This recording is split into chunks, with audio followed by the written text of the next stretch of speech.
ലഹരിക്കെതിരെ പോരാടുക തന്നെ ചെയ്യണം. ലഹരിക്കെതിരെയുള്ള ഈ പോരാട്ടത്തിൽ ദൃശ്യയും ഒപ്പം ചേരുന്നു. നാർക്കോട്ടിക്സിൽ DSP AJ തോമസ് സാറിനും ചിലത് നമ്മോട് പറയാനുണ്ട്. ഒന്ന് കേട്ടുവരാം.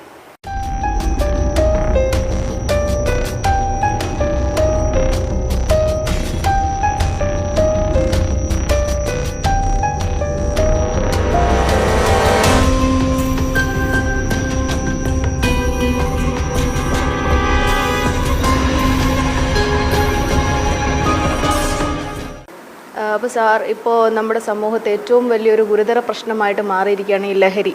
ഈ ലഹരിയുടെ ഉപയോഗം യുവാക്കളിലൊക്കെ വളരെയധികം കോളേജ് വിദ്യാർത്ഥികൾ മാത്രമല്ല, സ്കൂൾ വിദ്യാർത്ഥികളടക്കം ഈ ലഹരിയുടെ പിടിയിൽ മുറുകിയിട്ട് കൊലപാതകങ്ങൾ വരെ എത്തുന്ന ഒരു സാഹചര്യമുണ്ട്. എന്താണ് ഇത്തരത്തിലുള്ള ലഹരി ഈ അഡിക്റ്റ് ആവാൻ, ഇല്ലെങ്കിൽ ഇത്തരം ലഹരി വർദ്ധിക്കാനുള്ള പ്രധാന കാരണം എന്തൊക്കെയാണ്?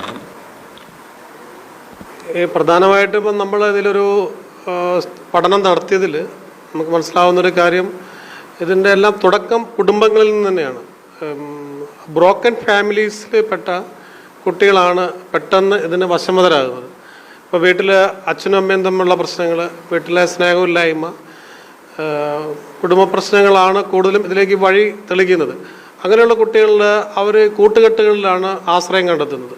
അവർ പാരൻസ് അല്ലെങ്കിൽ അധ്യാപകർ പറയുന്നതിനേക്കാൾ കൂടുതൽ വാല്യൂ അവരുടെ ഫ്രണ്ട്സ് സർക്കിളിൽ നിന്നുള്ളവർ പറയുന്നതിന് കൊടുക്കുകയും അവരുടെ നിർദ്ദേശാനുസരണം പല കാര്യങ്ങളും പ്രവർത്തിക്കുന്നുമുണ്ട്. അതിൻ്റെ വരുമുരായികളെക്കുറിച്ചോ പലപ്പോഴും ഇവർക്ക് അറിഞ്ഞുകൂടാ. അങ്ങനെ അറിയാതെ ഉള്ള പ്രവർത്തനങ്ങളിൽ ഏർപ്പെട്ട് നമ്മളിപ്പോൾ പഠനം നടത്തിയതിൽ നമുക്ക് മനസ്സിലാകുന്നത്, ഉപയോഗിക്കുന്നവരിൽ ഒരു 99% ആൾക്കാരും ഒരു സാധാരണ ഒരു കൗതുകത്തിന് വേണ്ടി സുഹൃത്തുക്കൾ പറഞ്ഞതിൻ്റെ അടിസ്ഥാനത്തിൽ, സുഹൃത്തുക്കളുടെ നിർദ്ദേശപ്രകാരം അല്ലെങ്കിൽ അവരുടെ ഒരു സ്നേഹബുദ്ധിയുള്ള നിർബന്ധത്തിന് വഴങ്ങിയാണ് ഇതിലേക്ക് തുടക്കം വീഴുന്നത്.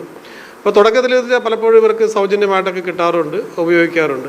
അതിനുശേഷം പിന്നെ ഇവർക്ക് ഇതൊരു ആവശ്യമായി വരുമ്പം ഇതിലേക്ക് വീട്ടിൽ നിന്ന് ചെറിയ തോതിൽ പൈസ മോഷ്ടിക്കുക, അല്ലെങ്കിൽ അതിൽ പറ്റിയില്ലെങ്കിൽ പുറത്തുനിന്നുള്ള ചെറിയ ചെറിയ ക്രൈമിലേക്കൊക്കെ പോവുക. അങ്ങനെയുള്ള കുറ്റകൃത്യ വാസനയിലേക്കാണ് പിന്നെ ഇത് നയിക്കപ്പെടുന്നത്. അങ്ങനെ കുറ്റകൃത്യ വാസനയിൽ നിന്ന് പിന്നീട് അവർക്ക് പുറത്തേക്ക് പോരാൻ കഴിയാത്ത വിധം പിന്നെ പോലീസ് കേസും മറ്റു കാര്യങ്ങളായി പിന്നെ ജയിലിൽ പോയി അങ്ങനെ അവരുടെ ആ രീതിയിലുള്ള ഒരു കുറ്റകൃത്യങ്ങൾ ഉൾപ്പെടുന്ന ആൾക്കാരുമായിട്ടുള്ള സൗഹൃദങ്ങൾ വികസിക്കുകയും ചെയ്യുമ്പോൾ ആ കുറ്റകൃത്യത്തിൽ നിന്ന് പിന്നീട് അവർക്ക് പുറത്തോട്ട് പോകാൻ കഴിയാതെ വരുന്നു. പിന്നെ ഇത് ഉപയോഗിച്ച് കഴിഞ്ഞ് ഇതിന് അഡിക്റ്റായി കഴിഞ്ഞാൽ അതിൽ നിന്നും അവർക്ക് പിന്മാറാൻ വളരെ ബുദ്ധിമുട്ടാണ്. അപ്പം നമ്മൾ ഈ അടുത്ത കാലത്തായിട്ട് നമ്മളിപ്പോൾ കൂടുതലായിട്ട് ടാർഗറ്റ് ചെയ്യുന്നത് നമ്മുടെ കോട്ടയം ജില്ലയിൽ